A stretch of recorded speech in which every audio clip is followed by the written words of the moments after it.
바람결에 자유로울 수 있다면 메르스 전염병으로 나라가 어수선하고 걱정스러워서 그런지 사람들의 마음에 여유가 없고 예민한 만큼이나 요즘 날씨 또한 가뭄까지 겹쳐 메마르고 무척이나 후덥지근합니다. 그래도 완연한 여름 계절을 타고 온 초목들이 무성하기만 합니다. 새벽기도 후 오랜만에 교회 앞마당 동산에 올랐습니다. 작은 동산 숲속에서 한 나무를 보았습니다. 곁에 덩굴이 그 나무를 휘돌아 감고 올라갔습니다. 그 덩굴 줄기가 굵어진 걸 보니 꽤 시간이 된 것 같습니다. 그 덩굴 줄기가 휘감으며 나무에 박혀 큰 나무와 덩굴이 하나가 된 듯 보였습니다. 나무는 큰 흠을 내고 있으며 덩굴이 박힌 부위 주변은 두껍게 솟아 올라와 있었습니다. 아마 큰 나무라도 옥죄어 오는 덩굴 줄기의 압박이 너무 힘들어서 파여 들어온 옆부분에 수액이 흘러넘쳐 부풀어 오른 것 같습니다. 그런데 작은 동산의 숲에서는 그것도 하나의 자연스러운 광경일 뿐입니다. 피해를 입은 나무에 큰 흠집을 낸 덩굴, 그 모든 것이 합하여져 하나의 숲을 이루고 있습니다. 더 크게 보면 그와 같은 광경이 합하여 자연의 아름다움과 모습을 만들고 있습니다. 보는 사람 마음 안타깝게 했지만 그래도 그 나무는 하늘을 찌르듯 높이 솟아 있습니다. 살다 보면 우리는 기대치 않았던 질병의 어려움이나 혹은 피해를, 고통을 만날 수 있습니다. 아무런 잘못도 없는데 그냥 제자리에 가만히 서 있었을 뿐인데 어려움을 겪습니다. 눈물을 뚝뚝 흘리고 서 있을 뿐인데 고통은 아랑곳 없이 우리 가슴과 삶의 살을 파헤쳐 에이기하며 다가옵니다. 그러나 그 모든 것도, 삶의 모든 것을 내려놓고 빈 마음을 가진 우리에게는 더 이상 고통일 수도 눈물일 수도 없습니다. 다만 함께 살아가는, 그래서 더 다독거리고 끌어안고 베풀고 나누며 세워가는 사랑과 은혜의 대상일 뿐입니다. 나를 내려놓고 빈 마음을 가지는 것은 모든 것을 잃음이 아닌 모두를 얻는 것입니다. 열심히 살되 어느 순간도 집착하지 않고 내려놓아 자유로움으로 인해 우리는 진정한 소득을 얻고 영원한 기쁨을 소유할 수 있습니다. 그것 없으면 죽을 것처럼 애써 이루며 살았어도 어느 날 바람결에 자유로울 수 있다면 그때 우리는 이미 빈 마음이며 그 빈 마음에는 주님이 원하시는 것을, 우리의 기쁨을, 우리의 소망과 사랑을 마음껏 채워주시기 때문입니다. 바람결에 자유로울 수 있다면. 사랑하는 성도 여러분, 저는 오늘 이 시간 하나님의 사랑을 믿으십시오 라고 하는 제목으로 말씀을 전하겠습니다. 먼저 여러분 다 함께 우리 고백해 보려고 하는데 따라해 주시겠습니까? 나는 행복한 사람입니다. 나는 잘 되는 사람입니다. 하나님은 나를 사랑하십니다. 나는 하나님의 자녀입니다. 아멘. 세상에서 가장 아름다운 단어를 표현한다면 사랑일 것입니다. 우리는 사랑하고 사랑받을 때 행복을 느낍니다. 사랑은 삶에 생동감을 주는 활력소입니다. 가정, 직장, 이웃, 친구와의 만남에 꼭 필요한 것이 사랑입니다. 수많은 사람들이 인생을 노래하면서 그 주제를 사랑으로 표현했습니다. 하지만 사랑을 노래하는 것과 사랑을 누리는 것은 다른 것입니다. 사랑은 표현입니다. 가장 고귀한 사랑의 모델은 자식을 향한 부모의 사랑일 것입니다. 자식을 사랑하는 부모님은 어떤 조건도 따지지 않습니다. 부모는 자식을 자기 목숨같이 사랑합니다. 하지만 숭고해 보이는 부모의 사랑에도 한계가 있습니다. 부모는 자식들에게 모든 것을 다해주고 싶어 합니다. 그러나 부모가 자식에게 모든 것을 해줄 수는 없습니다. 자식이 아파할 때 부모는 그 아픔을 안타까워 같이 고통은 느끼지만 같이 아파할 수는 없습니다. 남녀의 사랑도 친구의 우정도 영원한 것이 될 수 없다는 것을 우리는 너무나 잘 알고 있습니다. 그렇다면 참사랑은 어떤 사랑일까요? 참사랑은 무한하고 영원한 사랑이 참사랑일 것입니다. 오늘 본문의 말씀입니다. 사랑은 여기 있으니 우리가 하나님을 사랑한 것이 아니요 하나님이 우리를 사랑하사 우리 죄를 속하기 위하여 화목제물로 그 아들을 보내셨습니다. 부모가 자식을 사랑하듯이 하나님께서 당신을 사랑하십니다. 하나님께서 당신을 사랑하는 흔적이 오늘 본문의 말씀처럼 예수 그리스도를 십자가에 죽이시고 구원하여 주신 사건입니다.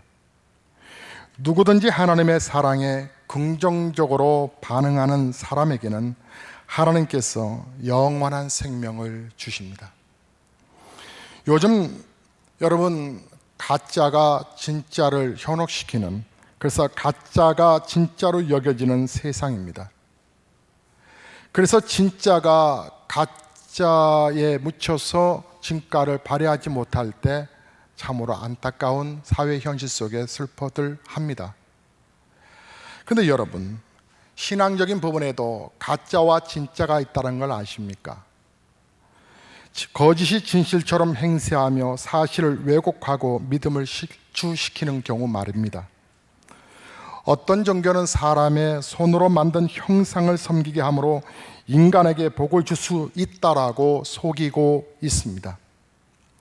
사단은 오늘도 사람의 죄악된 마음에 역사하여 진리 대신 하나님을 떠나 어두움의 삶을 살도록 계속 유혹하고 있습니다. 하나님을 떠난 사람은 결코 행복할 수가 없습니다. 그리고 사람들이 겪는 모든 불행은 바로 그들이 하나님을 떠났기 때문에 그렇습니다. 인생이 우리의 마음대로, 우리의 계획대로 되지 않는 이유는 인생의 주인이 정말 우리가 아니기 때문에 그렇습니다. 여러분, 하나님을 떠난 삶에는 슬픔이 찾아옵니다. 배신이 있습니다. 고통이 있습니다. 여러분, 그래서 우리가 하나님의 사랑을 바로 알아야 되겠고 하나님에 대해서 정확하게 분별해야 되겠습니다. 믿음 생활에는 대상이 있습니다. 기독교는 살아계신 하나님이 믿음의 대상입니다. 모든 믿음의 기초는 철저하게 하나님의 뜻을 따르는 것이고 이를 통해 믿음은 완성되어지는 것입니다. 하나님은 어떤 분이신가를 정확하게 우리가 알 수가 있다면 그 사람은 더 깊은 믿음을 가질 수 있습니다.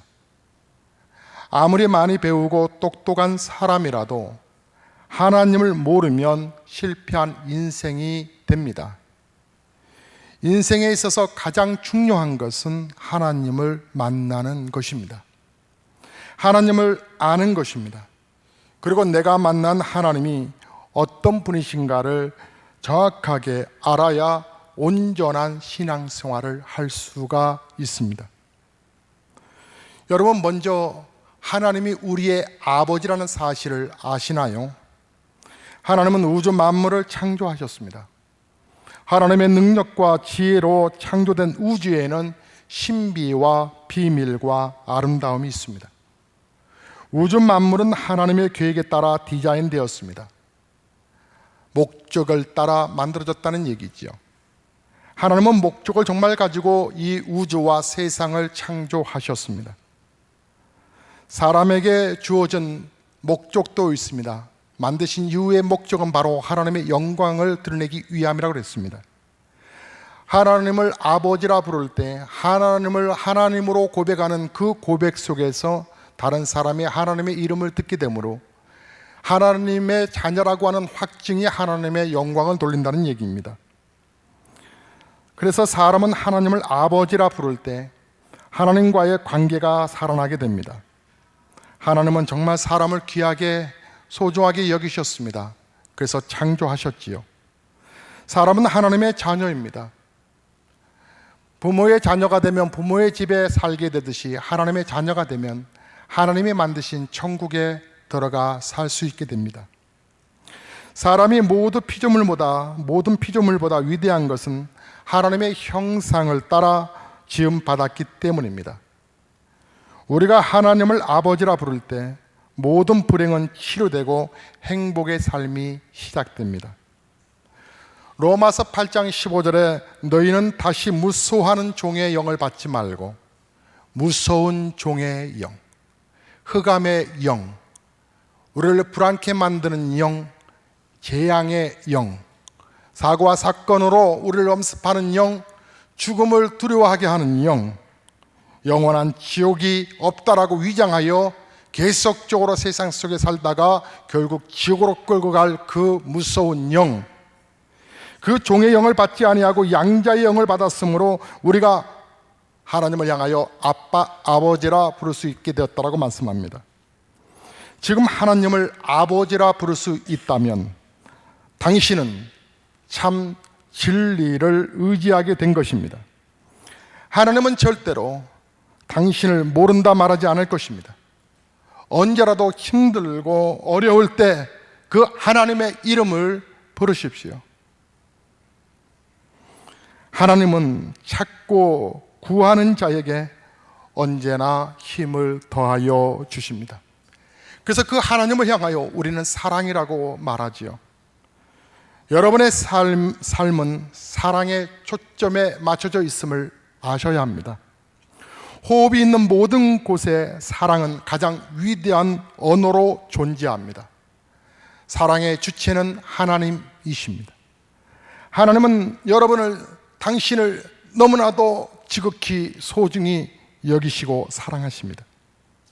요한복음 3장 16절에 하나님이 세상을 이처럼 사랑하사 독생자를 예수님을 주셨으니 이는 그를 믿는 자마다 멸망치 않고 영원한 생명을 얻게 하려 하심이라고 말씀합니다.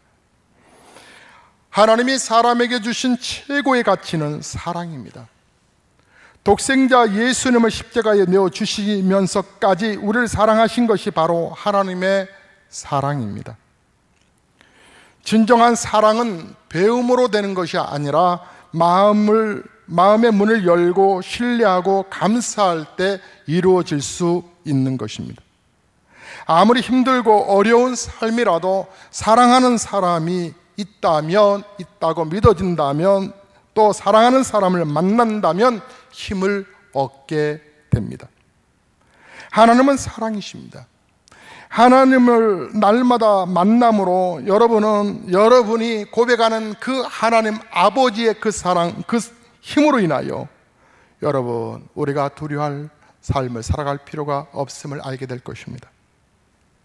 성경은 단 한 번도 하나님의 사랑이 고갈되었다라고 말씀하신 적이 없습니다. 하나님의 사랑은 지금도 건지하기에 그 능력 또한 건지하십니다. 그러므로 믿음 안에는 능치 못함이 없습니다. 당신에게 따르는 표적이 있다는 얘기입니다.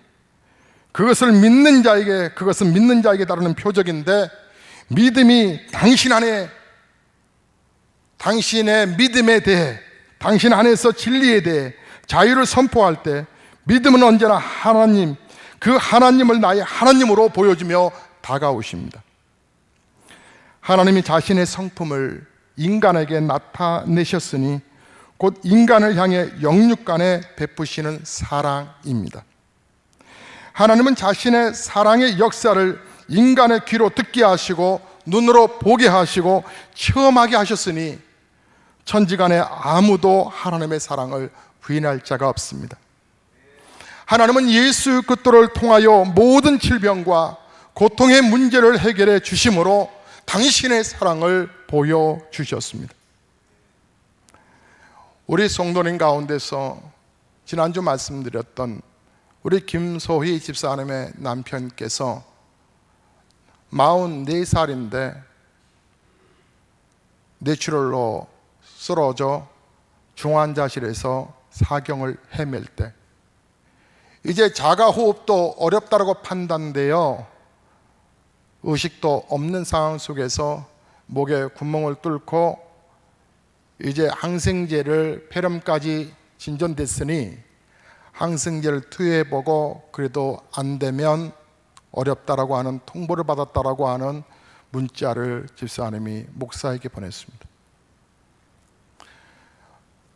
저는 그 집사님의 남편께서 분명히 하나님이 그 영혼을 사랑하시고 분명히 믿음으로 기도하는 곳에 그분이 살아난다라고 하는 확신이 있었기 때문에 그의 가족들과 친척들과 그리고 우리 집사님께 말을 했습니다. 물론 저는 전문의가 아닙니다. 저는 병이 어떻게 치유돼야 되는지 의학적으로 저는 모릅니다. 그러나 하나님이 귀한 영혼을 붙들고 있다고 하는 확신과 믿음이 들어 선포했습니다. 하나님이 분명히 치료하실 것이라고. 그런데 반응은 역반응이 일어났습니다. 사경을 헤매는 즈음이었습니다. 그런데 목사는 그때도 그분에게 당당하게 문자를 보내었습니다. 사랑하는 집사님, 우리는 하나님의 영광을 보게 될 것입니다. 하나님은 목사에게 말씀하셨거든요. 집사님 남편을 살리신다고. 그래서 저는 고백합니다. 그리고 오전에 금식하며 기도하고 있습니다. 힘내십시오. 그리고 시간이 또 흘러 계속 중환자실에 있던 그분에게 좋은 소식이 지난 주간에 들려왔습니다. 의식도 돌아왔고 몸의 부분도 회복되어서 일반 병실로 옮겼다는 얘기입니다. 그분은 좀 전 2부 예배에 나오셔서 함께 예배 드렸는데 이제 애틋한 서로가 대화도 되고 애틋한 시간들을 보내면서 신혼의 모습을 보는 모습 속에 참 아름답기도 했습니다. 근데 목사는 무슨 깡다기로 그런 선포를 했을까요? 그냥 목사니까 막 선포했을까요? 아닙니다. 제가 그렇게 선포할 때는 가끔 있는 일입니다. 어느 성도님들에게 함부로 말하지 않습니다. 왜요? 저는 의사가 아니기 때문에 그렇습니다. 하지만 때로는 우리 손영숙 집사님의 아들에게도 이 아이가 많이 힘들 때 이 병원 저 병원에서 얘가 정신적인 얘가 예민함이 있어서 그 부분을 얘가 스스로가 내가 어디 아픈 것처럼 착각을 하여 병원으로 큰 병원을 가본다 하길래 가지 말라고, 안 가도 될 거라고, 괜찮을 거라고. 그래도 검사를 해보겠다고 검사를 했습니다. 아이는 멀쩡합니다. 목사는 함부로 말하지 않습니다. 하지만 외칠 때가 있습니다. 그래서 하나님의 말씀으로 목사에게 가슴을 울릴 때에 목사는 선포합니다. 의학을 초월하여 세상의 지식을 초월하여 역사하시는 하나님을 저는 만났고 알고 있기 때문에 그렇습니다. 예수 그리스도가 질병을 알고 예수 그리스도의 이름으로 기도하는 것에 역사가 나타나는 것을 알고 하나님의 계획하심이 이분을 살려야 되겠다고 하는 계획하심을 목사가 믿어질 때는 선포합니다. 그 과정이 어떠한 위험의 길을 걷는 것 같아도 목사는 하나님의 말씀에 예민한 그대로 고백하고 믿고 고백을 합니다. 왜냐하면 하나님은 사랑이라는 걸 알고 있고 저에게 사랑으로 하나님은 그동안에 다가오셨기 때문에 그렇습니다. 그러기에 우리의 평생에 우리는 하나님의 도움을 얻어야 합니다. 예수 그리스도를 믿음으로 나타나는 능력은 하나님께서 우리를 도와주시겠다고 하는 하나님의 약속의 실천이기 때문에 그렇습니다. 여러분이 아셔야 할 하나님은 바로 말씀이십니다. 우리는 하나님의 음성을 듣기 원합니다. 성경은 하나님의 말씀입니다. 성경에는 하나님의 말씀도 있는 것이 아니라 전적으로 하나님의 뜻이 말씀으로 나타난 것이 바로 성경입니다.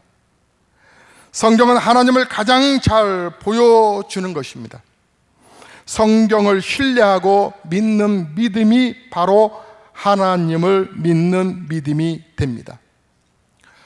언어학의 최고의 권위자, 고대 언어학의 연구자인 윌슨 박사에게 어느 날 2명의 대학생이 찾아와 여러 가지 말로 성경이 하나님의 말씀이 될 수 없다라고 반박하고 주장했습니다.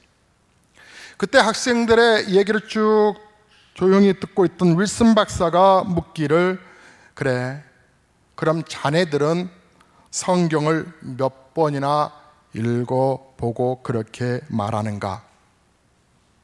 두 학생은 서로의 얼굴만 쳐다볼 뿐이었습니다. 서로 말을 못하자 윌슨 박사가 그러면 한 번쯤은 읽어봤겠지. 그래도 그들은 대답이 없었습니다. 그러자 윌슨 박사는 나는 말일세 지난 40년간 성경을 읽고 연구를 하고 오늘 아침에도 성경을 읽었네.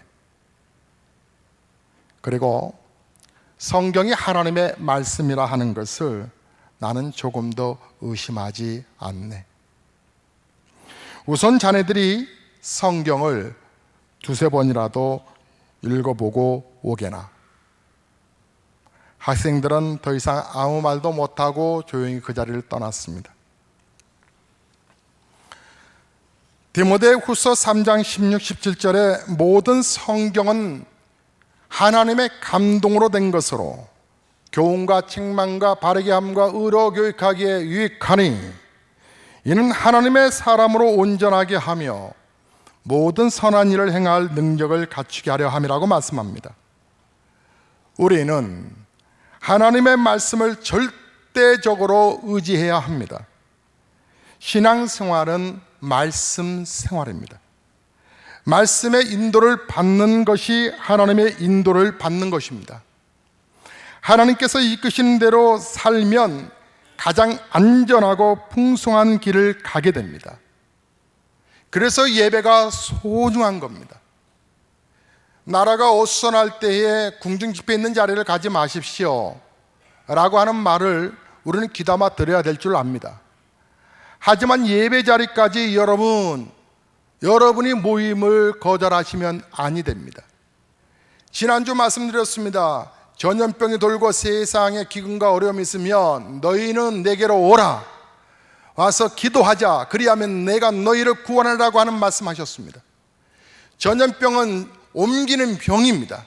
그런데 성경에 하나님께서 전염병은 바로 죄악이다, 이 땅에 우상을 섬기고 대형교회 목사들뿐만 아니라 소형교회 목사들뿐만 아니라 목사들도 부패되어 가고 있고, 교회가 교회의 영향력을 나타내지 못하고 교회가 범신론에 빠져서 모든 종교가 하나다라고 하는 이 범신론에 빠져 WCC에 가입되어 있는 교단들과 목사들, 그리고 방향과 중심을 잃어버린 채 내가 주인이 되어 내 마음대로 살아가는 성도들, 그 죄악에 관영함 뿐만 아니라 동성연애와 이 땅에 우상 숭배하는 죄악들은 바로 재앙이다. 이것은 심판해야 할 재앙이다. 재앙 앞에 백성들이 모여서 기도하자, 기도해라.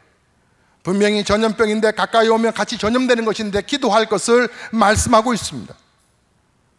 사랑하는 성도 여러분, 하나님의 약속의 말씀을 믿는다면 우리는 세상의 모든 역사의 주관자가 하나님이라고 하는 사실을 우리는 고백할 수밖에 없습니다.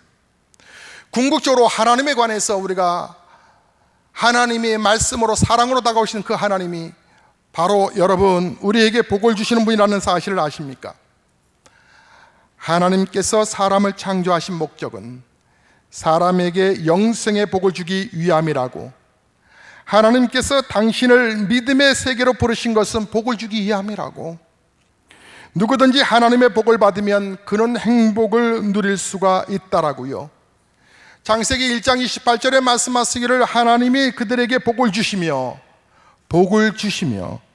그들에게 이르시되 생육하고 번성하여 땅에 충만하라, 땅을 정복하라, 바다의 물고기와 하늘의 새와 땅에 움직이는 모든 생물을 다스리라 하시니라. 하나님이 그들에게 복을 주시기를 원하셨다. 그리고 이 땅을 정복할 것을, 다스릴 것을 말씀하셨다. 여러분, 하나님은 사람들이 목말라하는 근본적인 문제를 해결하시는 유일한 분이십니다. 하나님께 나오면 복을 받습니다. 그러나 하나님을 떠나면 이후에 지옥의 심판을 받게 됩니다. 믿는 척 하시면 안 됩니다. 바로 믿으셔야 합니다. 주여 주여 하는 자가 천국에 다 갈 것이 아니라 다만 내 아버지의 뜻대로 행한 자가 구원받는다고 말씀하셨습니다. 우리 예수님이 이 땅에 오신 것은 죄인을 불러 회개케 하여 구원하기 위함이라고 그러셨습니다. 죄를 회개해야 구원받는 것입니다. 여러분, 보이는 세계가 전부가 아닙니다. 하나님을 믿는 사람에게 주시는 천국의 복을 여러분 놓치지 마셔야 합니다. 여러분에게 주어진 복의 길을 여러분 힘있게 걸어가셔야 합니다. 오직 하나님을 바라보고 걸어가면 하늘의 신령한 복과 땅에 진 복으로 하나님은 여러분에게 다가오실 것입니다. 왜냐하면 여러분은 하나님의 자녀이기 때문에 그렇습니다.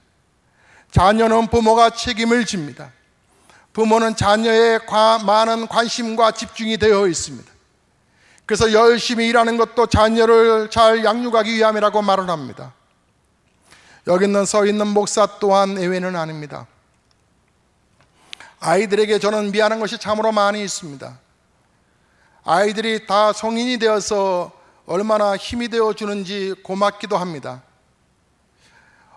그러나 개인적으로는 미안한 마음을 갖고 있습니다. 어느 날인가 아이들이 아빠가 옛날에 해주셨던 음식이 먹고 싶은데요, 제가 음식을 한 것이 별로 없거든요.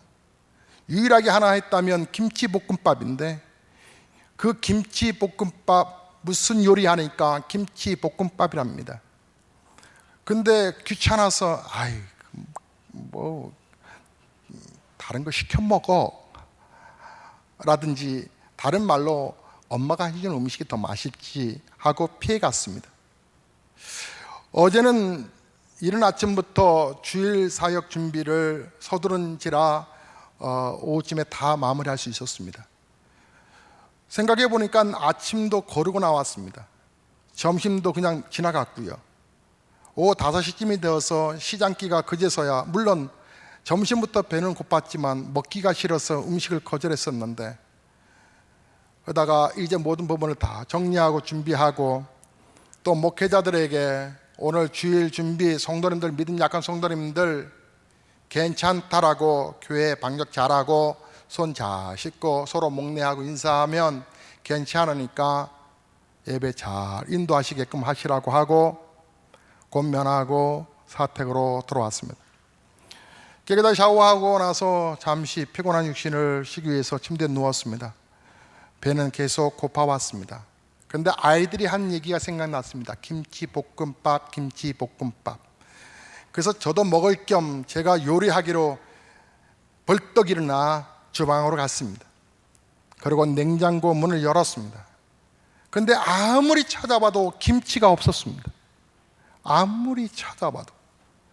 그러다가 김치는 김치 냉장고지, 어떻게 그런데 저녁에 먹었던 김치도 안 보이냐. 그러니까 전에 먹었던 김치까지도 보이지 않아서 베란다에 있는 김치 냉장고를 다가가서 열었습니다. 첫째 단 열었더니 쓰잘데기 없는 것들만 있습니다. 중간 열었더니 된장 나오고, 셋째 단 열었더니 고추장 나오고, 이게 무슨 항아리 단지 올려놓은 것도 아니고 없나 보다라고 생각해서 맨 마지막 단스를 딱 열었는데 거기에 꽁꽁 얼려진 김치통 하나가 있었습니다. 개봉도 하지 않았는지 얼음이 꽉 차 완전히 허리까지 꽉 차 있어서 아무리 당겨도 뚜껑이 열리지 않는 겁니다. 열다가 열받아서 김치떡을 내려놓고 주먹으로 팡팡 쳤습니다. 부셔버리지. 그러다가 어떻게 겨우 열었습니다. 아무래도 김치가 1년 묵은 거 아닌 것 같습니다. 적어도 2, 3년은 된 듯해 보입니다. 그 김치 한 덩어리를 꺼내, 두 덩어리를 꺼내서 이제 큰 그릇에 담아 깨끗하게 김치를 씻었습니다. 그리고 이제 김치를 도마에 올려놓고 썰었습니다. 먹을 입의 크기만큼 종종종 썰었습니다. 그 김치 찾기까지 많은 시간이 갔거든요. 그러고 나서 이제 김치를 기름에 먼저 이렇게 잘 볶아야 되거든요. 제일 먼저 해야 되는 가장 중요한 김치볶음의 가장 기본적인 부분이 김치를 잘 볶는 겁니다. 근데 아무리 찾아와도 기름이 안 보입니다. 단스 아래를 열어보고 위를 열어보고 아무리 전장을 찾아봐도 콩기름이 도대체 어디로 들어갔는지 아무리 찾아봐도 없습니다. 근데 언뜻 선반 위에 보이는 게 하나 있었습니다. 참기름병이었습니다. 그래, 요거라도. 그래서 왕창 부었지요. 그리고 김치를 볶았습니다. 원하는 스타일대로. 그리고 나중에 밥을 넣어서 자글자글하게 아주 맛있게 간도 보면서 김도 썰어놓고 나름대로 여러 가지 등등을 넣어서 그리고 완성시키고 보니 시간이 1시간 반이 지났습니다. 내가 미쳤지. 이 김치볶음에 뭐라고 이렇게 고생을 하노? 그리고 사진을 찍어 가족 밴드에다 올렸습니다. 김치볶음밥 완성 선착순 2사람. 그랬더니 아이들이 막 답장이 옵니다. 나 서울에 있는데. 한 아이는 엄마가 휴대폰을 잃어버렸어요. 찾으면 바로 갈게요. 이제 저 혼자서 음식을 먹기 시작했습니다. 너무 맛있었습니다. 고생한 보람이 있었습니다. 그러면서 순간순간 순장님들에게 보낸 밴드 답장도 하면서 혼자서 먹으면서 행복을 누리고 있었습니다. 근데 아이들이 9시가 지나도 들어오지 않았습니다. 근데 잠시 후 조한숙 씨 아내가 들어올 것 같아서 이 아내가 맛을 보면 다 처먹을 것 같아서 숨겨놨습니다. 한쪽에 절대 보이지 않는 곳에 뚜껑을 덮어 숨겨놨습니다. 못 찾을 정도로 숨겨놨습니다. 숨김 장소는 바로 침대 옆이었습니다. 그리고 이 여인은 역시 들어왔고 저는 아무 말을 하지 않았습니다. 시간이 10시가 지났습니다. 아이들이 들어오지 않았습니다. 11시가 돼도 들어오지 않았습니다. 어쩔 수 없이 조한숙 씨한테 얘기를 했습니다.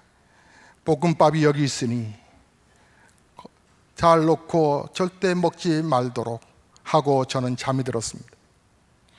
아침에 일찍 일어났습니다.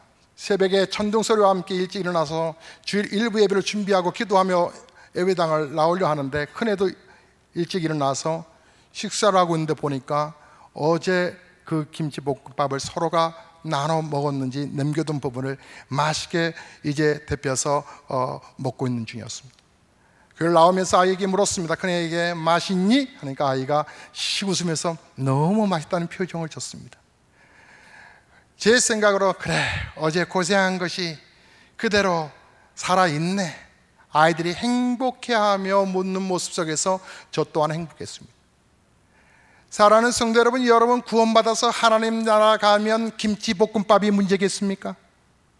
하나님이 여러분에게 예배해 놓은 곳이 고작 그 김치볶음밥 하나에 황홀해서 먹자 어서 와라 기다리시겠습니까? 이로 표현할 수 없는 하나님의 엄청난 사랑이 여기에 있습니다. 근데 이 사랑을 좀 표현해주고 싶고 말해주고 싶은데 도대체 성경을 등한히 합니다. 도대체 예배드리자고 하면 상당히 버거워합니다. 청년들은 저는 순간순간 이런 기도를 하나님 앞에 드립니다. 이들이 번개를 좀 맞게 해주세요. 그래서 하나님이 살아계신 걸 알게 해주세요. 왜냐하면 청년의 때는 생각이 많거든요. 그래서 하나님이 잘 안 믿어지거든요. 경험하고 절대적 하나님은 그래서 우리 부모가 나를 위하여 새벽마다 기도하시는구나 알게 해주세요. 나중에 시간 지나서 아는 것이 아니라 먼저 알고 하나님을 잘 믿게 해주세요. 찔레나무의 이야기를 이섬 이야기이긴 하지만 이 이야기로 대신 설교를 접을까 합니다. 인적이 드문 한 골짜기 비탈에 많은 잡초들 사이에 찔레나무 한 그루가 있었습니다. 어느 날 사람의 발자국 소리가 골짜기에 들려옵니다. 그는 어깨에 삽을 하나 메고 골짜기 이곳저곳을 살피고 있었습니다. 그는 정원사였습니다. 정원사는 한참을 살핀 후 찔레나무에게 다가갔습니다. 그리고 혼잣말로 여기 쓸만한 것이 있었군. 그러면서 찔레 주위를 파기 시작했습니다. 가시가 많은 찔레가 생각하기를 이 사람은 내가 쓸모없는 가시 많은 찔레 나무라고 하는 것을 모르고 있는 것은 아닐까? 정원사는 골짜기에서 가져온 찔레 나무를 자신의 정원, 그 정원의 장미꽃 사이에 심었습니다. 이 정원사가 대단한 실수를 하고 있군. 나는 아무 쓸모없는 찔레인데 이렇게 아름답고 값진 장미나무 사이에 나를 심다니. 멀지 않아 내가 쓸모없는 찔레나무라는 걸 알면 뽑아서 불에 던져버리겠지? 그런데 정원사가 이번에는 아주 예리한 가위를 가지고 옵니다. 어이쿠, 이제야 정말 끝장났군. 이 멍청한 정원사가 내가 찔레란 것을 이제야 안 게야.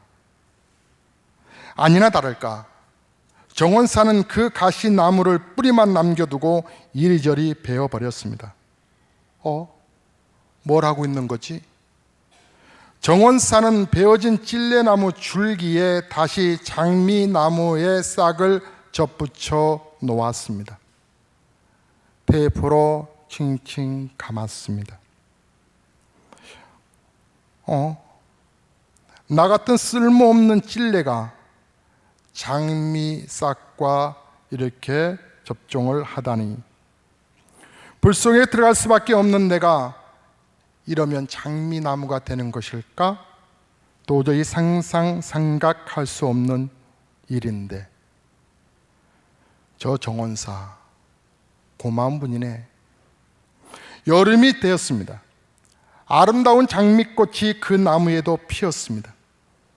아름다운 장미꽃을 보며 정원사가 말을 합니다. 본래 너는 가시 많은 찔레였지만 장미에 접붙여져 장미나무가 되었으니 이제 모두가 너를 장미라 부를 거야. 사랑하는 성도 여러분, 하나님의 놀라운 사랑을 아십니까? 그저 불에 들어가 영원히 고통당할 나의 영을 살리시려고 예수 그리스도 희생하신 거 아십니까? 그 아버지의 사랑을 아십니까? 오늘도 그 아버지는 여러분을 콜링하고 계십니다. 하나님은 사랑이시거든요. 여러분, 이 세상을 두려워하지 말라고 말씀합니다. 하나님을 믿으라고 말씀합니다. 여러분, 하나님의 사랑을 아시는지요?